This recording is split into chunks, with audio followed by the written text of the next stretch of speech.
Doctor A Q Khan hospital trust کا آغاز ہم نے 2012 سے کر دیا تھا اپنے ساتھیوں کے ہمراہ۔ تو ہم نے 2013 میں ڈاکٹر عبدالقدیر خان صاحب کو باقاعدہ ہاسپٹل ٹرسٹ میں شامل ہونے کی دعوت دی، اور انہوں نے ہمیں عزت بخشی اور انہوں نے وہ دعوت قبول کی، اور وہ میرے بارے میں کیا فرما رہے ہیں ذرا آپ سنیے۔ ماشاء اللہ شوکت گر صاحب جو ہیں چھوٹے بھائی کی طرح ہیں، انہوں نے یہ مشورہ دیا کہ اگر ہم ایک ہسپتال بنائیں لاہور میں، تو میں جیسے بالکل خبیہ میں تیار ہوں، یہ نیک کام ہے، فلاحی کام ہے، میری خدمات حاضر ہیں، اور اس میں ہم شامل ہو گئے۔ میں ڈاکٹر عبدالقدیر خان محسن پاکستان کا بہت مشکور ہوں کہ انہوں نے ہمارا ساتھ دیا اس ہاسپٹل کو مکمل کروانے میں۔ اللہ کے فضل و کرم سے کوئی 8 لاکھ سے زائد مریضوں کا علاج معالجہ ہو چکا ہے۔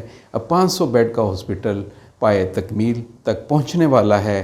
آپ لوگوں کے تعاون کی ضرورت ہے، اور انشاءاللہ تعالی 2022 میں یہ مکمل ہو چکا ہوگا۔ جو ہم نے اور ڈاکٹر عبدالقدیر خان صاحب نے مل کر فیصلہ کیا تھا کہ اکتوبر 2022 میں 500 بیڈ کا یہ مین ٹاور کمپلیٹ ہوگا اور فنکشنل ہو جائے گا، اور انشاءاللہ تعالی وہ فنکشنل ہوگا، کیونکہ ڈاکٹر عبدالقدیر خان صاحب کی وہی پرانی ٹیم وہ کام کر رہی ہے، اور انشاءاللہ تعالی ڈاکٹر عبدالقدیر صاحب کے اس مشن کو ہم پائے تکمیل تک پہنچائیں گے۔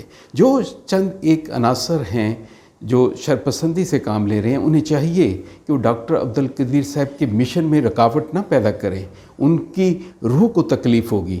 تو آئیں میرے ساتھ، ہمارے ساتھیوں کے ساتھ مل کے ساتھ دیں، تاکہ ہم ڈاکٹر صاحب کے اس مشن کو، جنہوں نے پاکستان کو ایٹمی طاقت بھی بنایا ہے، اب ہیلتھ کی جو مشن تھا اسے پایہ تکمیل تک پہنچانے کے لیے آپ ہمارا ساتھ دیں۔